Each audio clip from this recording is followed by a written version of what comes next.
Hello, today we will see how to install Tailwind CSS using Node. First, search Node download and click on first link and install the node. Create new folder and open in VS Code. Open new terminal and type the following commands. This command will install Tailwind CSS. After install is complete, type next command, which will initiate Tailwind. Now you can see that some new folders are created. Now open Tailwind.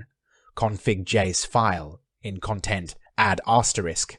Now open package, JSON and this scripts. Next, create new mail, kes file and add this code. Next, open the terminal and type npm run start, which will start the server. For example, here we have created simple button using Tailwind class. You can also install this all these VS Code extension for Tailwind. Thanks for watching.